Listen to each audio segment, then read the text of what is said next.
జీవితంలో ఏమి నమ్మినా నమ్మకపోయినా ప్రార్థనలో నాటేవన్నీ ఏమైతే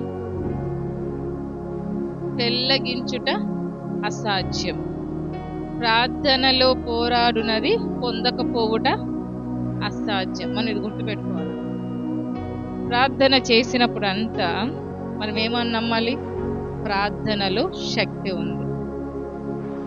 అది ఎలా చేయగలుగుతాం? ప్రార్థన ఏదో చెయ్యాలి కాబట్టి ప్రతిదినం ప్రార్థన ప్రార్థన ప్రార్థన. ప్రతిదినం ఏం చేస్తూ ఉంటాం? ప్రార్థన చెయ్యాలి. కానీ ప్రార్థనలో నాటినది పొందకపోవుట అసాధ్యం అంట. ప్రార్థనలో నాటునది ఏదైనా సరే పొందకపోవుట అసాధ్యం. కానీ అంతవరకు ఏం చేయాలా? మనము ప్రార్థన చేస్తూనే ఉండాలి. జీవితంలో ప్రార్థన మనము అలసిపోవాలి.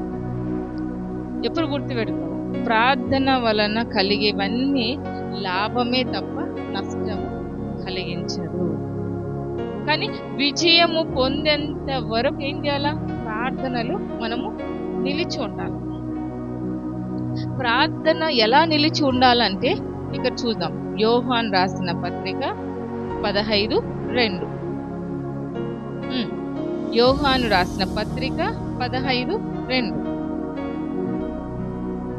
నాలో ఫలింపని ప్రతి తీగను ఆయన తీసి పారవేయును. ఫలించు ప్రతి తీగ మరి ఎక్కువగా ఫలింపవలెనని దానిలోని పనికిరాని తీగలు తీసివేయును. 3వ వచనం. నేను బాగా వినాల. నేను మీతో చెప్పిన మాటను బట్టి మీరిప్పుడు పవిత్రులై ఉన్నాడు. ఇది చాలా ముఖ్యమైన వాక్యం. ఏంది? యోహాను 15:4వ వచనం. నా యందు నిలుచుండుడి, నీ యందును నేనును నిలిచి ఉందును. తీగ ద్రాక్షావల్లిలో నిలిచి ఉంటేనే గాని తనంతట తానే ఎలాగూ ఫలింపదో అలాగే నా యందు నిలిచి ఉంటేనే కాని మీరును ఫలింపరు. ఇక్కడ చూస్తే నా యందు నిలిచి ఉండుడి, మీ యందు నేను నిలిచి ఉందును. తీగ ద్రాక్షావల్లి వలె నిలిచి ఉండుటై గాని తనంతకు తానే ఎలాగూ ఫలింపదు. ఇక్కడ మాట బాగా గుర్తుపెట్టుకోవాలా. చూడండి, నా యందు నిలిచి ఉంటే నేను మీ యందు నిలిచి ఉంటా. దేవుడు ఏం చెప్పినాడు? ఆయన చేసేవన్నీ చేసేసినాడు. కానీ నా యందు మీరు నిలిచి ఉండాలి. నిలిచి ఉన్నప్పుడు నేను మీ యొద్దుట నిలిచి ఉంటా. నేను చూస్తూనే ఉంటా. కానీ నువ్వు నా దగ్గరకు వచ్చి ప్రార్థన చేయకపోయినా నేనేమో చేయగలుగుతానా? నువ్వు ప్రార్థన చెయ్యాలా? ఎలా? దేవుని అంటుకట్టుకొని ప్రార్థన చేస్తూ ఆయనలో నిలిచి ఉంటే ఆయన కార్యాలు గొప్పవి. ఏమంట? ఆయనలో నిలిచి ఉన్న వారి జీవితంలో 7వ వచనం. నా యందు మీరును మీ యందు నా మాటలను నిలిచి ఉండిన ఎడల మీకు ఏది ఇష్టమో అడుగుడి, అది మీకు అనుగ్రహించబడును. ఇది బాగా గుర్తుపెట్టుకోవాలా. ప్రార్థన అనగానే ప్రార్థనలో నాటున్నది పెళ్ళగించుట అసాధ్యం, మనకు తెలుసు. ప్రార్థనలో పోరాడితే పొందకపోవుట అసాధ్యం, మనం బాగా పాడతాం పాట. కానీ ప్రార్థన ఎలా చేయాలి? అవును, పొద్దున ప్రార్థన చేయాలి, మధ్యాహ్నం ప్రార్థన చేయాలి, సాయంత్రం ప్రార్థన చేయాలి. అని ప్రార్థన చేస్తే ప్రయోజనమా? నా యందు నిలిచి ఉండి అంటే దేవుని దగ్గర సమస్తము దొరుకుతుంది. ఆయన దగ్గర కార్యాలు జరుగుతాయి. ఆయన యందు నిలిచి ఉండాలి అన్నప్పుడు నువ్వు ఎంత నిలిచి ఉంటే నువ్వు అనుకున్నవన్నీ సాధ్యం. ఏంటి సాధ్యం? ఆయనలో నిలిచి ఉంటే ఆశీర్వాదమేనా? టక్క అది రావడం, ఇది పొందడం. కానీ మొదటిలో మనలో ఉన్న పనికి రాని తీగలు ఏమైతే అగ్నిలో వేయబడతా ఉంటాయి. పనికి రాని తీగలన్నీ దేవుడు తీసి కాల్చి వేస్తూ ఉంటాడు. అందుకే దేవునిలో నిలిచి ఉండాలని ఎవరు ప్రయత్నం చేయాలి? మనమే ప్రయత్నం చేయాలి. నువ్వు ఎంత నిలిచి ఉండడానికి ప్రయత్నం చేస్తావో దేవుడు నీ పట్ల నా పట్ల ఏం చేస్తారు? కార్యాలు చేస్తాడు. నువ్వు మొదటిగా దేవా నేను ఎంత ఉన్నా నా చేతితో ఇది పని కావటంలే, నేను తాగాలనుకోవటంలే, తాగుతున్నా. కారణం ఆయనలో నిలిచి ఉంటే కదా దాన్ని మానిపించేది. ఫస్ట్ ఏం చేయాలా? ఆయనలోకి నిలవడానికి సిద్ధపడాలి. దేవా నేను ఎక్కువసేపు చూడకూడదు అనుకుంటున్నా, చూస్తున్నా. కారణం ముందు ఆయనలో నిలిచి ఉంటే దాంట్లో నుంచి చూడకుండా చేస్తాడు. అందుకే నా యందు నిలిచి ఉండుడి. అప్పుడు మీరు ఏమి అడుగుతాడో, మీకు ఏది ఇష్టం అడుగుతాడో నేను అది మీకు అనుగ్రహించబడును. అనుగ్రహించబడాలంటే మొదటిగా నిలవాలి. ఆయన చేస్తాడు అన్ని. ప్రార్థనకు ఏది కూడా అసాధ్యమైంది ఏమీ లేదు. సమస్తము సాధ్యమే. మేలైనది ఏది నష్టము కలిగించేది కాదు. ఆరని అగ్నిలో పడిపోయే విధంగా చేసేది కాదు. మేలైనది ఆయన రాజ్యములో మనల్ని నిలబెట్టే విధంగా చేసేది. అందుకే మనము నేర్చుకోవాల్సింది ఏంటంటే ఆయనలో నిలిచి ఉండాలి, గమనించుకుంటా ఉండాల. కొన్ని చంపుకోవాలా. దేవుల్లో నిలిచి ఉండాలంటే ఊరికే కాదు. నీవు ఎంత కష్టపడి నువ్వు ఆయన దగ్గరికి వస్తావో ఆయన నీకు చేస్తాడు. నువ్వు అది చెయ్యకపోతే ఆయన ఏమి చెయ్యలేరు. లోకంలో చాలా భయంకరం. సాతానుగాడు చాలా నీతిమంతులే పడేయాలనే చూస్తున్నాడు. అట్లాంటప్పుడు మనం ఏ పార్టీ వాడు? అవునా? కడగబడినాం నీతిమంతులుగా. కానీ దేవుని యొద్దకు మనము రావాలి, నిలిచి ఉండాలి. నువ్వు నిలిచి ఉండడానికి ఎన్ని కష్టాలు వచ్చినా, ఎన్ని బాధలు వచ్చినా దేవుని యందు నిలిచి ఉండడానికి ఆశ తప్పన పడు. ఒక సమయాన దేవుడు అన్నిటి నుంచి విడిపిస్తాడు. అంతే, ఏమి చేయలేవు నువ్వు నేను. కానీ దేవుళ్ళు నిలిచి ఉంటే మాత్రం అన్ని చేయగలుగుతాం. హల్లెలూయా. ఏం చేయాలా? దేవుల్లో నిలిచి ఉంటే అన్ని చేయగలం. అందుకే నా యందు నిలిచి ఉండుడి. అప్పుడు నేను మీ యందు నిలిచి ఉండి మీరు అడిగినవన్నీ నేను చేస్తాను. నీ వల్ల కాదు ఏది, కానీ నా దగ్గరికి రా. జక్కయ్య ఉన్నాడు. జక్కయ్య ఏం చేసినాడు? చాలా పొట్టివాడైనాడు. ఆయన అక్కడ యేసయ్యని చూడాలని ఆశ కలిగి ఉన్నాడు. ఈయన నిలిచి ఉండడానికి చెప్తాను నేను. నిలిచి ఉన్నప్పుడు ఏ అద్భుతమైన దేవుడు చేస్తాడు. బాగా గుర్తుపెట్టుకో. చెప్పండి, నిలిచి ఉన్నప్పుడు ఏ అద్భుతమైన దేవుడు చేస్తాడు. నిలిచి ఉన్నప్పుడు ప్రతి వ్యసనం నుంచి విడిపిస్తాడు.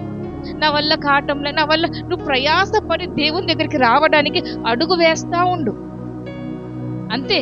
నిలిచి ఉండడానికి ప్రయాసపడు. ఇంకా దేనికి అవసరం మానేయాలని ప్రయాస కాదు. నిలిచి ఉండడానికి ప్రయాస పడితే దేవునికి అంటు కట్టబడే కొలది మనం ఏమవుతాం? దానికి వ్యసనాలకు అన్నిటికీ ఏమవుతాం? దూరం అయిపోతూ ఉంటాం. దేవుడు అటువంటి ఆలోచనలు మనలో ఉన్న పనికి రాని తీగలు ఏం చేస్తారు? వేరుపరిచి అవన్నిటిని అందులో కాల్చి వేస్తారు. మేము దేవుని దగ్గరికి రాం, మేము ఆయనలో నిలిచి ఉన్నాం. కానీ యేసయ్య అంటే ఇష్టం. మేము ఇవి మానేయాలా? ఎట్ట మానేస్తాం? మొదటిగా ఆయన దగ్గరికి రావడం నేర్చుకోవాలా, ఆయనలో ఉండడం నేర్చుకోవాలా, ప్రార్థన చేయడం నేర్చుకోవాలా. దేవా నాలో ఉండి తీసివేసేయండి, నీకు ఆయాసకరమైనవన్నీ నాలోంచి తీసివేసేయండి. అంతే. నువ్వు నమ్ము, నిలిచి ఉండి నమ్ము. అప్పుడు దేవుడు తీసివేయడానికి ఆయన సహాయం చేస్తారు. మీకు ఏది ఇష్టమో అడుగుడి, అది నీకు అనుగ్రహించబడును. ఇష్టమైంది అనుగ్రహించడానికి ఆయన సిద్ధంగా ఉన్నాడు. మొదటిగా ఫస్ట్ ఏమి ఇష్టపడాలి? మనం మన ఆరోగ్యము బాగుండాలని ఇష్టపడాలి. అవునా? ఆయనకు ఇష్టం లేని కార్యాలు మనము చెయ్యకూడదు. ఆయనకి ఇష్టమైన కార్యాలు మనలో ఏవే ఉన్నాయో దేవునికి తెలుసు, మనకు కూడా తెలుసు. అన్నీ తెలుసు మనకి, కానీ దూరము కాలేకపోతున్నాం. కానీ దూరము చేయడానికి అవన్నిటికీ నీతో నాతో సిద్ధంగా ఉన్నాడు దేవాది. కానీ ఆయన యుద్ధకు వచ్చి నిలిచి ఉంటే మనలో ఉన్న పనికి రానివన్నీ ఆయన తీసి పారవేయడానికి సిద్ధంగా ఉన్నాడు. ఈయన జక్కయ్యని చూసి చాలా ఆయన గురించి, యేసయ్య గురించి అంత వార్త విన్నాడు. అలా చూడండి, నిలిచి ఉండడానికి ఆశ, తపన, ప్రయాసపడినాడు. తర్వాత ఏం జరుగుతుందో జక్కయ్యకి తెలుసా? పుట్టివారు జక్కయ్యకి ఏం తెలీదు. తర్వాత ఏం జరిగేది తెలుసా? ఏం తెలీదు.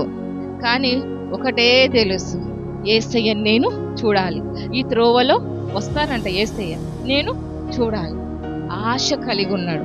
ఆశ కలిగి ఉండి దానికి ఏం చేసినాడు? తపన పడడం మొదలు పెట్టినాడు. దేవుల్లో నిలిచి ఉండడానికి మొదటిగా ఏం చేయాలా? తపన పడాలా. తపనే ఉండదు. దేవుడు అంటే అన్నిటికీ తపన. టెన్షన్ ఎక్కడ రావాలి తెలుసా? ఆదివారం రోజు రావాలా. ఎందుకు? టైం అయిపోతుంది మందిరానికి అని చెప్పేసి ఆర్భాటంగా తొందర మనం దీనికి చేయం. కానీ దేనో అనవసరమైన ప్రతి ఒక్క ఫంక్షన్లకు అయితే ఆర్భాటం. కానీ దేవునిలో నిలిచి ఉండడానికి ఏం చేయాలా? తపన పడాలి. ఈ జక్కయ్య అదే చేస్తారు. ఈ త్రోవలో అంట యేసయ్య వస్తారంట. అది జక్కయ్యకి తెలిసింది. ఆ త్రోవలో యేసయ్య వస్తారు, నేను చూడాలి. అప్పటికే జనాలందరూ గుంపు కూడిపోయి ఉన్నాడు. ఇప్పుడు ఏం చేయాలా? నేనేమో పొట్టివాడిని. అంటే దేవుల్లో నిలిచి ఉండడానికి ప్రయాసపడాలి, ఆశ కలిగి ఉండాలా. యేసయ్య నేను చూడాలని. వెంటనే ఏం చేసినాడు? ఒక చెట్టు ఉంటే ఆ చెట్టును ఎక్కడం మొదలు పెట్టినాడు. ఆ చెట్టు ఎక్కేటప్పుడు గీసుకోవా? చెట్టు ఎక్కడ కాలు గీసుకోండి. పొట్టివాడు ఎంత కష్టపడాలా? అంటే నిలిచి ఉండడానికి కష్టపడినాడా? వెనుకున్న మేలు ఇంకా జక్కయ్యకి తెలీదు. యెహోవా యందు నిలిచి ఉన్న వారి పక్షంగా ఏది ఇష్టమో దేవుడు అది చేస్తాడు. మొదటిగా నిలిచి ఉన్నప్పుడు ఆశీర్వాదాల కన్నా మనలో ఉన్న ప్రతి అవయవయం, అంటే దేవునికి ఆయాసము కలిగించే ప్రతి ప్రవర్తన, ప్రతిది అవన్నీ తీసేస్తా ఉన్నాడు. ఈ జక్కయ్య ఏం చేస్తున్నాడు? కష్టపడి ఆశతో దేవుని చూడాలని చెట్టెక్కాడు. ఆశతో దేవుని చూడాలని ఏం చూస్తున్నాడు? అప్పుడు యేసయ్య ఆ త్రోవలో రావడం జరిగింది. ఆశని ఎవరు చూసినారు? దేవుడు చూసినాడు. అవునా కదా?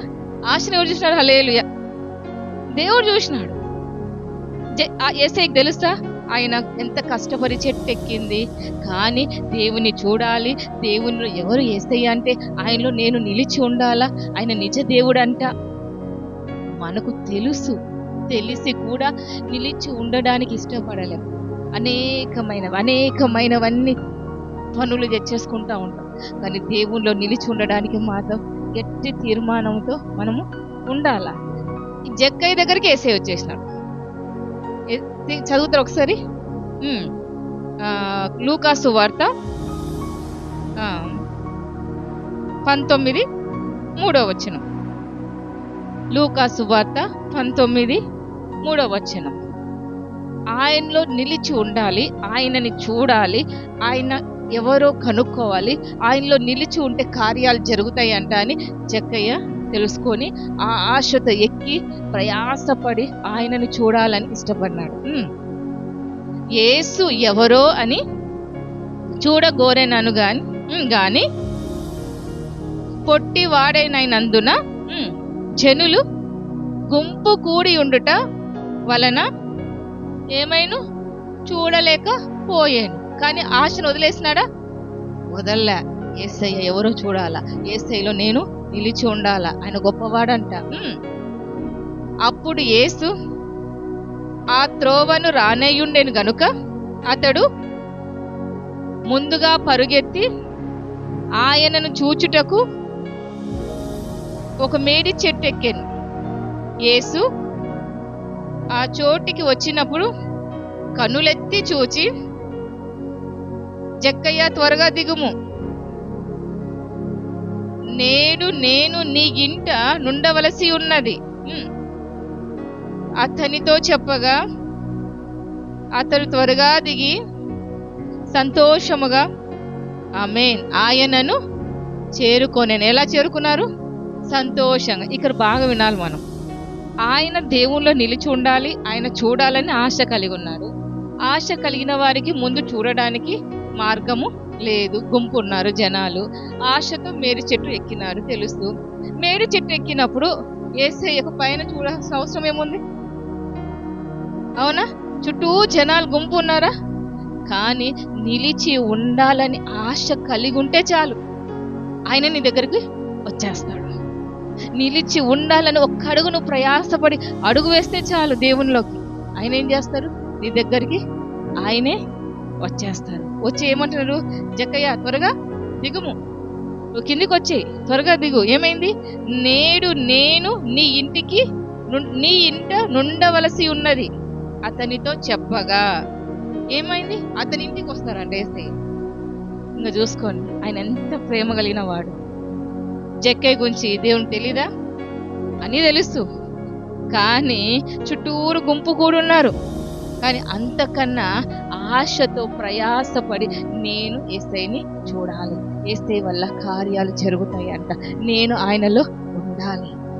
ఒక ఆశ కలిగి ప్రయాసపడి ఒక్క 2 అడుగులు మనం వేస్తే మిగతా అడుగులన్నీ ఆయన నడిపిస్తాడు. హల్లెలూయా. ఒక్క అడుగు కష్టపడి మనం ప్రయాసపడితే మిగతా అన్ని అడుగుల్లో నుంచి ఆయన మనల్ని దాటిస్తాడు. జక్కయ్యకి అంతవరకు మారు మనసు లేదు, పశ్చాత్తాప హృదయము లేదు. అందని హింస పెట్టి డబ్బుల్ని దోచుకున్నవాడే, కఠినుడు, మూర్ఖుడు, భయంకరుడు. కానీ ఎప్పుడు దేవుని చూడాలి, దేవునిలో నిలిచి ఉండాలని ఆశ కలిగి ప్రయాస పడినాడో వెంటనే ఏమైంది? ఆ ఇంటికి రక్షణ వచ్చేసింది. తర్వాత చదువునాన్న లూకా సువార్త 19:7 అందరూ అది చూచి ఈయన పాపి అయిన మనుషుని యొద్ద బస చేయు వెళ్ళనని ఏమైంది? అక్కడ చాలా సనగడం మొదలు పెట్టినారు. మేము ఇంతమంది చుట్టూరు ఉన్నాము, కానీ ఈయన పాపి, ఆ ఇంటికి పోతారంట ఈ యేసయ్య. అంత వాళ్ళు ఏమయ్యారు? సనగడం మొదలు కానీ వాళ్ళు అక్కడ ఉన్నారు, కానీ హృదయంలో ఆశ లేదు. ఏం కావాలా? మొదటిగా హృదయంలో ఆశ కావాలా. జక్కయ్యకి పూర్తిగా తెలీదు, కొద్దిగా తెలుసు, కానీ నిలిచి ఉండాలని ఇష్టపడ. ఇక్కడ ఇందాక కొంచెం విన్నాం, మీరు నా యందు నిలిచి ఉండి నేను మీ యందు నిలిచి ఉన్నా. అంటే మీరు నిలిచి ఉంటే నేను మీలో నిలిచి ఉంటా. నిలిచి ఉండి పనికిరాని తీగలు ఏం చేస్తా? పారవేస్తా. మీకు ఏది ఇష్టమో అడుగుడి, అది మీకు అనుగ్రహించబడుతుంది. ఇక్కడ 18 లూకా 19:8 జక్కయ్య నిలబడి, ఇదిగో ప్రభువా, నా ఆస్తిలో సగము బీదలకు ఇచ్చుచున్నాను. ఆగు నాన్న, ఒక్క నిమిషం. అక్కడ జక్కయ్య వచ్చి, యేసయ్య వచ్చి జక్కయ్య దగ్గరికి, నువ్వు ఈరోజే రక్షణ పొందుకో, నువ్వు మారు మనసు కలుగు, పశ్చాత్తాపడు అని ఏమైనా చెప్పినాడా? ఏమీ చెప్పలే. చూడండి, నిలిచి ఉండడం వల్ల మనలో ఉన్నవన్నీ దేవునికి ఆయాసకరమైన దేవుడు తీసేస్తాడు. నిలిచి లేకపోతే ఆయన ఏమి చేయలేరని చెప్తున్నాడు. మొత్తం స్పష్టంగా చెప్తున్నాడు, నాలో నిలిచి ఉంటేనే నేను చేస్తాను. కష్టమైనా సరే, బాధ అయినా సరే, ఏదైనా సరే, పనికిరాని లోకాశలు మనల్ని ముట్టినాయా, భయపడిన అవసరం లే. ఎవరి దగ్గరికి రావాలా? దేవుని దగ్గరికి రావాలా? ఆయన నిజ దేవుడి దగ్గరికి రావాలంతే. నిజ దేవుని దగ్గర ఆయన పాదాలు పట్టుకోవాలి. ఆయన దగ్గర మనకి ఒక మార్గం తెరవబడుతుంది. ఇంకంతే. వెంటనే నీ ఇంటికి నేను వస్తా అనగానే జక్కయ్యలో ఏం కలిగింది? పనికిరాని తీగలన్నీ స్టార్ట్ అయినాయి. ఏమైనాయి? పారవేయబడడానికి. జక్కయ్య ప్రయాసపడినాడా? ఏమైనా ప్రయాసపడినాడు? ఏం ప్రయాసపడలే. పాపమంతా ఒక్క దెబ్బకు తనలో నుంచి తెలియకుండానే బయటికి వెళ్ళడం జరిగిపోతా ఉంటాడు. నా ఆస్తిలో సగము బీదలకి ఇచ్చుచున్నాను, నేను ఎవరి వద్దనైనను అన్యాయముగా దేనినైనను తీసుకొనిన ఎడల అతనికి ఏం చేస్తా అన్నాడు? 4 గంతలు మరలా చెల్లింతును. అంటే ప్రభువుతో చెప్పాను. యేసయ్య అక్కడ ఏమీ చెప్పలేదు, కానీ ఒక్కటే జక్కయ్య చేసింది ఏంటంటే ఆయనలో నిలిచి ఉండడానికి, ఆయనని చూడడానికి ఆశ కలిగి ఉన్నాడు. నా యందు నిలిచి ఉండుడి, నేను మీ యందు నిలిచి ఉండు. ఈ ఒక్కదానికి ప్రయాసపడు. ఏవేవి నువ్వు ప్రార్థన చేస్తున్నావో అవన్నిటికీ అసాధ్యమే. ఇంత పాపి అయిన మనుషుని యొద్దకు వెళ్తున్నారు యేసయ్య అని మనుషులందరూ అన్నారు. కానీ ఆ పాపం అంతా ఏమైంది? ఒక్క రోజులోనే పోయింది. ఏ రోజు దేవుడు ఏ విధంగా ఒక్కొక్కరిని దర్శిస్తాడో మనకు తెలియదు. గుర్తుపెట్టుకోవాలి. అందుకే అంతవరకు అది దేవుడు మనల్ని దర్శించేంత వరకు మనం ఏం చేయాలా? ఆయనలో నిలిచి ఉండడానికి ప్రయాసపడాలి. ఏం చేయాలా? ప్రయాసపడాలి. వారానికి మందిరానికి ఎందుకు అంటే తెలియకుండానే మనలో నుంచి అన్ని దేవుడు చేస్తారు. ప్రయాస పడితే దేవుడు అన్ని చేస్తారు. ఒక సమయం నా యందు నిలిచి ఉండు. ఉంటే ఏం చేయాలా? నీకు ఏది ఇష్టమో అడుగు. ఆశ ఎంతమందికి ఉన్నది చెప్పండి? నేను సమాధానం ఉండాలి, నేను పాపం చేయవద్దు, నేను నా కుటుంబంతో హ్యాపీగా ఉండాలి. ఎవరికి ఉండదు? అందరికి ఉంటుంది. కానీ దాంట్లో నుంచి బయటికి రాలేరు. ఈరోజు జక్కయ్యకి అంత త్వరగా ఆ పాపం అంతా ఒప్పుకునే స్థితి వచ్చినాడంటే ఆయన కూడా లోపల ఉండొచ్చు ఇది మానేయాలని, కానీ మానేయలేక పోతున్నాడు. సాతాను గాడు ఇవే పెట్టేది. మనలో కూడా కొన్ని ఉంటాయి. ఇది చేయకూడదు అనుకుంటాం, చేస్తా ఉంటాం. ఒక గంట ప్రార్థన చేయాలనుకుంటాం, చేయలేకపోతా ఉంటాం. అన్ని మనలో ఉంటా ఉంటాయి. కొన్ని ఎక్కువసేపు పట్టుకోకూడదు అనుకుంటాం, సెల్ పట్టుకుంటాం. ఎక్కువసేపు టీవీ చూడకూడదు అనుకుంటాం, చూస్తూ ఉంటాం. ఎక్కువసేపు అమ్మలక్క ముచ్చట్లో ఉండకూడదు అనుకుంటాం, ఉంటాం.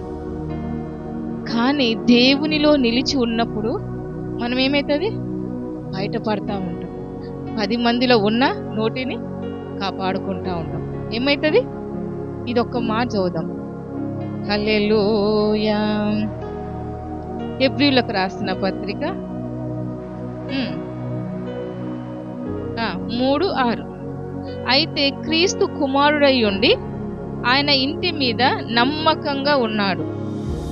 ధైర్యమును నిరీక్షణ వలనని ఉత్సాహమును తుడముట్టకు స్థిరముగా చేపట్టిన ఎడల మనమే ఆయన ఇల్లు.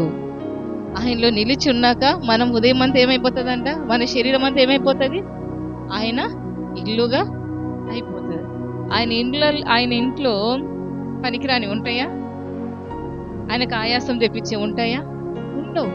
అందుకే నిలిచి ఉండడానికి ప్రయాసపడాలి. హల్లెలూయా. నిలిచి ఉండడానికి వేగిరపడాలి. జక్కయ్య చేసినాడు. నా యందు నిలిచి ఉండుడి. యోహాను సువార్త ఇందాక చదువుకున్నాం కదా, 15 7వ వచనం, 6-7. ఎవరైనను నా యందు నిలిచి ఉండి ఎడల వారు తీగ వలె బయట పారవేయబడి ఎండిపోవును. దేవునిలో నిలిచి లేకపోతే సాతాను గాడు ఎత్తుకపోతాడు. సాతాను గారికి దొరికిపోతాం. ఎంత అన్ని అంటించుకోకూడదు అనుకుంటాం, అంటుతూ ఉంటాయి. ఎందుకంటే ఇప్పుడు చూడండి, ఒక చెట్టు ఉంది, అది వేర్లతో భూమిలో ఉన్నప్పుడు ఏమవుతుంది? పచ్చగా ఉంటుందా? దాన్ని కొట్టేసి పక్కన పెట్టినాం అనుకోండి, ఏమవుతుంది? ఎండిపోతుంది. ఎండిపోయింది ఏం చేస్తాం? పొయ్యిలోకి ఇక దేవుడు అదే మనము ఆయన నిలిచి ఉండకపోతే ఎండిపోయిన వేరు అయిపోతుంది. సాతాను గాడికి ఈజీగా దొరికిపోతుంది.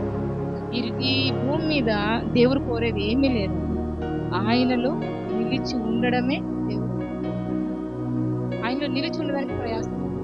ఒక్క పని చెయ్యి, నేను ఆయనలో నిలిచి ఉన్నాను, ఆయనతో నేను ప్రార్థన గడపాలి, ఆయన నేను ఎక్కువగా స్తుతించాలి. నా జీవితంలో మొదటి స్థానం ఆయనకు ఇవ్వాలి. నేను ఇవన్నీ లోకంలో ఉన్న ఆశలన్నీ నేను చంపేస్తాను. ఆయన నాతో ఉంటే చాలు. అప్పుడు నాలో ఉన్నవన్నీ దేవుడు పనికిరానివన్నీ తీసివేసి పనికొచ్చే పాత్రగా చేస్తాను. చెప్పండి, పనికొచ్చే పాత్ర. ఇప్పుడు చెప్పండి, ఎంతమందికి ఆశ ఉండదు చెప్పండి పనికొచ్చే పాత్రగా ఉండాలని? అలేలు చెప్పండి, నిజంగా ఉండదా? అందరికి ఉంటుంది, కానీ నిలిచి ఉండలేము. చెప్పింది ఒక్క మాటే, నాలో నిలిచి ఉండు, నీ వల్ల ఏది కాకపోయినా నేను చేస్తాను.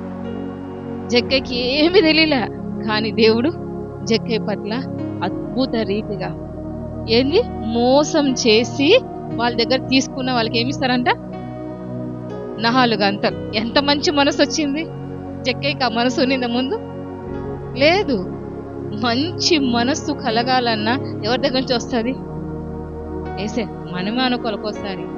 దేవుడు ఇప్పుడన్నా అటు ఇటు ఉన్నాం కానీ ఇంకా పూర్తిగా నిలిచి ఉంటే ఇంకా ఎంత పనికొచ్చే ఫలమైన భరితంగా దేవుడు మనల్ని ఉంచుతారో.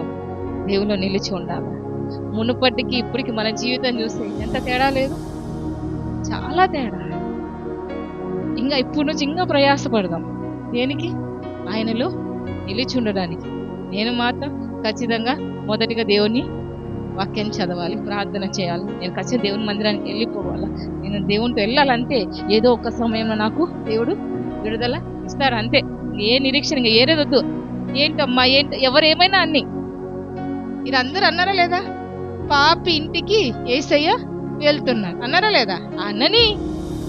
కానీ తర్వాత కార్యం ఏమైంది? వాళ్ళ కనులకు ఆశ్చర్యం పుట్టించింది. ఇప్పుడు నువ్వు ముందుగా ఒక అడుగు వేస్తుండగా వాళ్ళు అంటారు ఎప్పుడు దేవుడు దేవుడు అని. కానీ తర్వాత వాళ్ళ కనులకు ఆశ్చర్య విధంగా నీ జీవితాన్ని దేవుడు చేస్తాడు. వీళ్ళ కుటుంబమేనా? వాళ్ళ కుటుంబంలో దేవుడు గొప్ప కార్యాలు చేస్తాడు. ఆ ఇంటికి ఏమొచ్చేసింది? సంతోషం వచ్చేసింది, మారు మనసు కలిగిపోయింది, రక్షణ ఆనందం వచ్చేసింది. చేసిన తప్పుకు 2 అంతలుగా 4 అంతలుగా ఇవ్వడానికి సిద్ధమైపోయినాడు. ఇక్కడ 9వ వచనం, అందుకు యేసు ఇతడును అబ్రహాము కుమారుడే. పాపి అయిన వాడు ఏమైపోయినాడు? అబ్రహాము కుమారుడే అయిపోయినాడు. ఏమైనాడు? అబ్రహాము కుమారుడే. ఎందుకు? నిలిచి ఉన్నందుకు. ఆ నిలిచి చూడాలన్న ఆశతో ఆ చెట్టు ఎక్కేటప్పుడు ఏ పుట్టివాడు ఎంత కష్టం పుట్టాలంటే అయినా ప్రయాసపడి ఎవరు యేసయ్య నిజ దేవుడు అంట, స్పష్టపరుస్తున్నారంట, యేసయ్య ద్వారా కార్యాలు జరుగుతున్నాయంట. ఆయనలో నిలిచి ఉన్నందుకు ఏమైపోయింది? జక్కయ్య ఏమైపోయినాడు? అబ్రహాము కుమారుడే అని పిలువబడినాడు. తర్వాత 9వ వచనం, ఎందుకనగా నేడు 19:9 లూకాసు. అందుకు యేసు ఇతడును అబ్రహాము కుమారుడే. ఎందుకనగా నేడు ఈ ఇంటికి రక్షణ వచ్చి ఉన్నది. ఏమొచ్చింది? రక్షణ వచ్చింది. అంతే. నిలిచి ఉన్నందుకు ఆ ఇంటికి ఏమొచ్చింది? రక్షణ వచ్చింది. అబ్రహాము కుమారుడుగా పిలువబడినాడు. పాపం చేసిన వాళ్ళు, మోసం చేసిన వాళ్ళ దగ్గర నుంచి 4 అంతలు ఇయ్యడానికి మంచి మనసు కలిగింది. ఎక్కడ లేని సంతోషము అనుభవిస్తూ వచ్చేసిన అతడు త్వరగా దిగి సంతోషముతో ఆయనను చేర్చుకొనేను. సంతోషము, ఎక్కడ లేని సంతోషము. ఎందుకంటే నిలిచి ఉండాలని ఆశ కలిగి ప్రయాసపడి మేరు చెట్టు ఎక్కి చూడగానే యేసయ్యనే తన దగ్గరకు వచ్చాడు. నా యందు నిలిచి ఉండు చాలు. చెప్తారా? నా యందు నిలిచి ఉండు. దేవుని యందు నిలిచి ఉండడానికి చాలా ప్రయాసపడతాం. తర్వాత మన జీవితంలో జరిగే ప్రతి ఒక్క అద్భుత కార్యాలు, ఆశ్చర్య కార్యాలు చాలా గొప్పవి. నువ్వు అడిగినవన్నీ నీకు అనుగ్రహించబడును. ఇది అడగనివి కూడా మనలో నుంచి తీయబడను. జక్కయ్య అడిగినాడా? అడగలే. అడగనివన్నీ దేవుడు ఆయనను నిలిచి ఉన్నందుకు ఏం చేసినాడు? నా కుమారుడు అబ్రహాము కుమారుడుగా మార్చబడాలంటే ఇవన్నీ నా కుమారులో ఉండకూడదని చెప్పేసి అవన్నీ తీసివేసి అబ్రహాము కుమారుడుగా పిలువబడినాడు. ఎందుకు పిలువబడినా అంటే ఆ ఇంటికి ఇప్పుడే రక్షణ వచ్చింది కాబట్టి. దేవుని కార్యం గొప్పది. నిలిచి ఉండడానికి ప్రయాసపడదాం. ఆమేన్. హల్లెలూయా.